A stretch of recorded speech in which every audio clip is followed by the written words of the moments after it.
After several years checking on what we did, what was the result, one of the projects that was part of the doctoral was this book, cassette packet, Mad Reader for short. Mireles Mod Adult Reader and Speller. This came about as a result of being in the EOPS program, that we had many people that couldn't read and write, and they wanted to make it through college. And so I figured that if we came up with a good, strong phonics, exaggerated phonics program on cassette, with some humor and encouragement built in, starting with A and B, ab, A and C, ac, and so on, the person using the tapes then would learn to read and spell. And so today what we are doing, we're here in the home of Clovey Good, that's G-O-D? Yes, G-O-D. G-O-D, who was one of the individuals who was reached by this in the 70s. Because this was written as part of the doctorate that I got in 1977. And it took a year or so to get all the stuff out. Anyway, here we are talking about it. Okay? So let me just start off.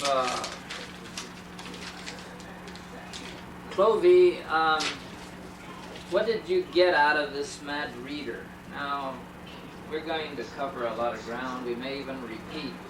But basically, what did this produce after you finally got through with it? Well, it gave me encouragement that I could read, learn to read. Such as I start trying where I hadn't been trying. You know, that's one other thing. You didn't go to school in Texas? That's where you were born? Or did you go? I went, but it was like I could only go maybe one day a week, or sometimes we get to go 2 days, no more than 2 days a week, because we had to help our father on the farm. Let's see, there were 11 of you? It was 11 of us, so we had to help him make a living. So we didn't get to go to school. Yeah, it sounds very familiar. A lot of migrant kids don't get schooling. Well, what this was meant to do was give people a chance to learn at home. We breaking the lock of time and space that the classroom represents. And we did it here. And this is what is interesting, that I'm delighted to chat with you on this. How did once you got through with it and you learned to read, how did that impact your life? Were you able to get out of the house more or down the street? Well, not only get out of the house and get down the street, I'm able to go through the United States. Is that right? You know, just me and my lady. She didn't know anything about the United States, neither did I. But I had confidence that we could do it, and we did it. You could read the names of the states on the maps? Yes. I knew the name of the states when I was getting to them. I knew how to read the highway sign and the speed limit, which I didn't never know, and signs on the road that you weren't supposed to do. Didn't know it. You told me once that you were afraid to leave because you'd get lost. Oh yes, I would get lost. And to give you a little story, when I first came here from Texas to California, up there in my little city, little town that I was born in, there was no street sign. You know, you went by landmarks. So I come here in California looking for landmarks. I was looking for landmarks, and there, I did find one. What was that? It was near my house. It was the church. The church. But I had to stay on that one busy street, which was Avalon Boulevard. And I learned the color of the church and what side it was on. And if one side was going one way and coming back, I knew when I got to that church to turn there to go down to the house. But I got tricked one day. I went the other way, and the church was on the wrong side of the street. So, Did you get lost? I got lost. Got lost. And I couldn't, hard time finding my way home. So being able to be free to wander was one of the first payoffs of your... It feels real good. I mean, I feel great about myself. I think I can go anywhere. I can. How old were you when we first started this? This was 1978 or so. I was about 1978. I'm 58 now, so you Okay. figure that out. 79. 39? 39. 39. Okay. Okay, so you became free And at the age of age 39. 39 to go, and that's great. Some of the other questions we had here. What are some of the doors that being able to read opened for you? Well, on my job that I'm doing now, which I'm a longshoreman, I was working in the hold of the ship, and I thought that's where I was going to spend my life, down in the hold of the ship. But I'm going through this lesson that was showed to me. I came up out of the hold of the ship, become an operator. Now I'm a crane operator at Longshoreman Pacific Maritime Association. What did that do to you in terms of salary? Well, I was making $40,000 a year then. I'm making $112 now. Sounds like it helped. Oh, it helped, believe me. So this government program meant for college students and others has paid taxes more than Yes. what it costs to fund a few of these efforts. Very good. Did you ever influence others in your family? There were others you mentioned. You had a brother that couldn't read. Brother, yes, he's now a minister. Uh-huh. He reads well. And my sister, I had a sister, she's my baby sister. I talked to her, she went to college. And she has a good job. And one of my other sisters, a little older than I, Hello? she is a school teacher. And one of my co-workers on my job is a farmer. He couldn't read and write. So I talked to him about, trying to get some help, get a tutoring, and I explained to him what happened to me. And he said, "Oh, really?" I said, "Yeah." So I worked with him, and he went and got him a tutor, and now he's a foreman, and he makes $200,000 a year. So that brought him from along. How many black operators have you seen? You were talking to us about that. It's used to be not any, but now, as I talk with them where I work at, we have 40 or 50 operators. Before, it wasn't any, but now it's well over 50 black operators there where I work at. What about crane operators? Crane operators, yes. Okay. That's what I'm speaking of. A lot of them I taught. You taught them. Uh-huh. They learned right under me. And this program enabled you to help other people learn. It made me know that I could help others and to try. And some of them would, fall into it. Mm-hmm. Before, I didn't know I could do it. Someone helped me. See? Which is this gentleman here. He helped me. So when someone helps you, it makes you want to help someone else. Yes. When you came to see me, or when you first got this, you asked me how much is it going to cost, or Yes. what did you expect to pay for it? I didn't think I'd be able to pay for it. And when you told me nothing, I didn't even know if you was for real. No, I told you that you were to teach others, teach your right. brothers, That's what you said. brothers. That was your only. That was fee. the cost? That was the cost. That was the cost. He told And me you that. lived up to it, so you paid your dues. Thank you. Yeah. Very good, Clovey. What? Let's see. Other doors. You mentioned that this has helped you communicate with others. Was it the confidence, knowing you could read, or was it?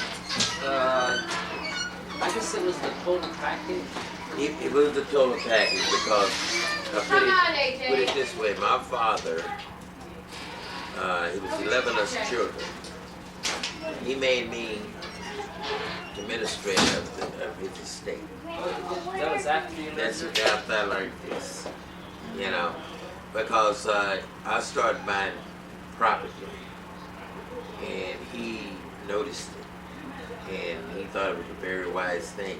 My father couldn't read at all, but he knew how to make it. And when he saw that I had went and learned this, well, he told my mother, I didn't know anything about it, that this would be the kid in the family that we would let handle this. He said because he know what he's doing. Mm-hmm. Said he had been with me. Hello. He had been with me, and he had saw me take care of business, transact business, whatever, and he wanted me to be the one. And I learned that after he had deceased. I didn't know it before. My mother told me. You know, and the kids in the family was upset, so on. But he also knew that I could deal with that. That I would be the one that no matter what any of them would say or try to do, that I wouldn't have any kind of, I could deal with it, take care of business like he wanted it. That's what my mother told me. Jumping back a little bit, Clovey, you mentioned earlier about taking your first license. You had a cousin or brother or somebody take it for Oh, you. yeah. What? Tell us about that. That's sort of fun. Oh, that is funny because I was a presser, pressing clothes, but I didn't see where I was going to have any benefit. Like I didn't have any Medicare at that time. So a gentleman was telling me, he said, you need to get a job that you can have benefits on for your family. So I said, what kind of job would I get? He said, won't you try the city of Los Angeles? I said, man, I can't pass that test. He said, well, you got to do something. So on my own, I sit back and thought, how could I do it? So I had one cousin who could read real well and understand things. So I asked him, would he go down and take this test for me? So he said, man, how am I going to do that? I said, well, we put in the card my name. I said, and when they mail me back the card and tell me to come take the test, they never saw me before. I said, so you go. So he said, okay. So when the card came back, I called him up to him, hey man, I gotta go. So he went down and took the test, passed the test, he had 88 or something, you know, high good score. So, and they sent me out later, a month later, I got a card to come in for an interview. So he said, what you gonna do about that? I said, I'm going in. So I went in. And I got interviewed. And I got hired for the city of Los Angeles. And I worked there 3 years. Nobody never knew. But the next time you took the exam or an exam, you were able to pass it I on. did it on my own. That was after you. After I learned this, I could go to DMV, pass my driving test, my reading test on my own. And that was a class 1 license because you had to have an operator. Right. Yeah, I class have 1 I have license. a class 1 license. Can I present them to you? Let me show you. Tell me, can I get 1 second? Sure. Sure. I'm gonna stop it for a minute.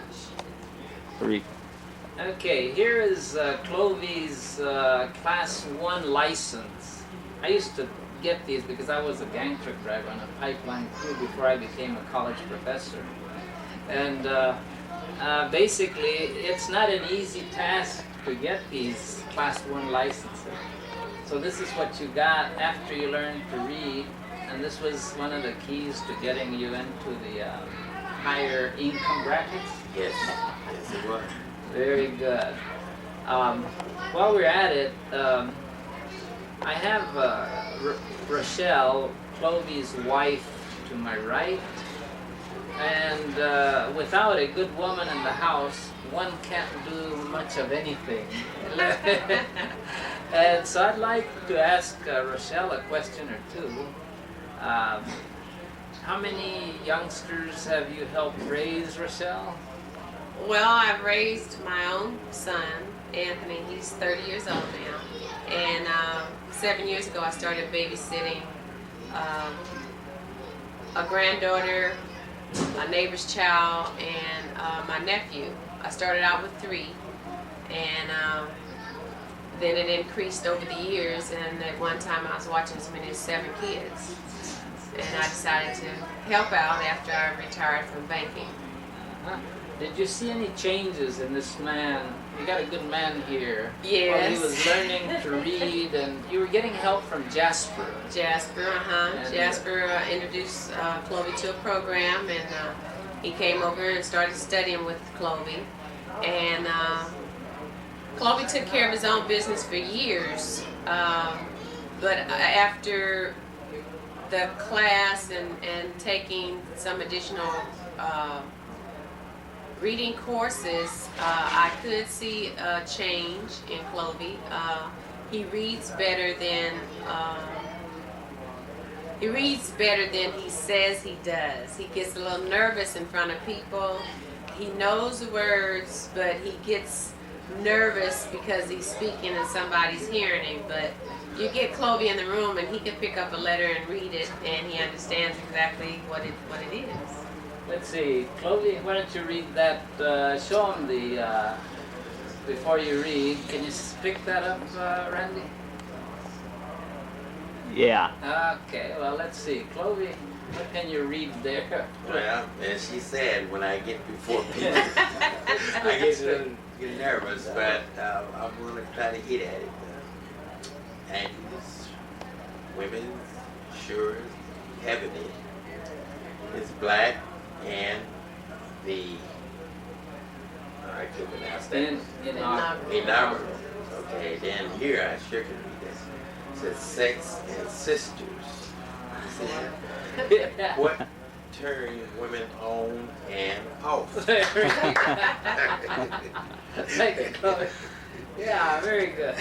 Well, one of the great features about having been an educator is that some of the stuff we were able to try worked. And that's what it was intended to do, was to help people improve their lives. Jasper Williams was working for the EOPS program. I was director of it at the time, and so I'm glad that he was able to reach out and help. There were others. I haven't been able to track them down, but at least we've got Clovey. Just one final question here. In this combination of cassette and pictures and the alphabet, it's exaggerated phonics. What sort of music did you like in it? Well, I like the pictures of it. It carried me back to want to know what they were saying. And there's one off in here. It was really kind of turned. I liked about it. Maybe you can help me find it. Esther. Oh, Esther. What was Esther? Yeah, that's under E plus S. Yeah. Esther worked for the president, and I was having fun. She probably would kill me for this. She was a pretty strong gal, and she almost stopped this, but E plus S. Yeah, What does okay. that say? It says E plus S equals it says Esther has a fat rump. All right, hey, So- we're doing something in here. Go back. Go back.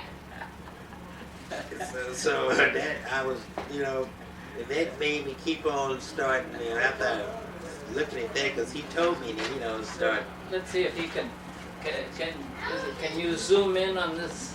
Sure. That's the part you say. And it says E plus T.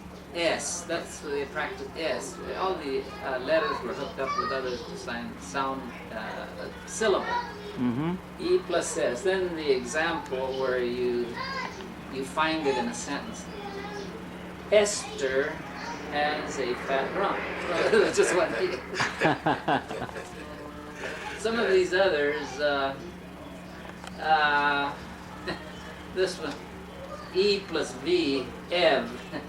Evidently, we are learning, and of course, that's an art class. I don't know if you can see it. This was used in a lot of programs. Hello there, young man. It's okay, let him sit down and join us. Not that I want to undermine grandpa's or dad's. My grandma's Christopher said, can we go outside? Yeah, go ahead. Yeah, go on. Okay. At any rate, this was satire. It was fun. It was humor. Do you remember the music that was in here? What? There were tunes spread out between the exercise. It's been like It's been 20 years ago. 27 years. Do you remember the ink spots? If I didn't care. Yeah. Well, the ink spots were my favorites when I was in high school years ago. And basically what this is combination cassette, pictures, exaggerated phonics with encouragement, music, stuff to laugh at. And in Clovey's case, it seemed to have worked. I know that in many prisons, in a few that I visited, they used this, and some of those prisoners, were learning to read. I'm sorry I could never do more, to get it out. But what we're doing now is maybe there might be some people out there that can be helped by it. There he is. Well, I'm sure there is. It was really appreciative that Jasper was able to introduce this to Clovey, because Jasper and I grew up together, and we were married at one time. And for him to come over and teach my second husband how to read, education has no limit. And in turn, Clovey's used it to help other people Right. on the job, Right. so forth. Just one thing. Randy, since your voice has come in, why don't you come around, turn it over, and just say goodbye, and we'll call it an evening. Why don't you sit between Rochelle and if you've got anything to say. Well, I'm just Randy Garcia, Ray's nephew, and I met a couple of nice people today, Clovey and Rochelle. Yes. Pleased to meet you Please both. meet you. Very I've had a good. good time. Thank you very much. You're welcome. That was great. Well, at any rate, we'll show you this as soon as we get it. I really haven't done this because what you shared with me, you told me, I asked you how much to owe you. You said, help others. That was the price I had to pay. Very good. Well, thanks a lot, Clovey. Okay. Thank you. We'll pick up and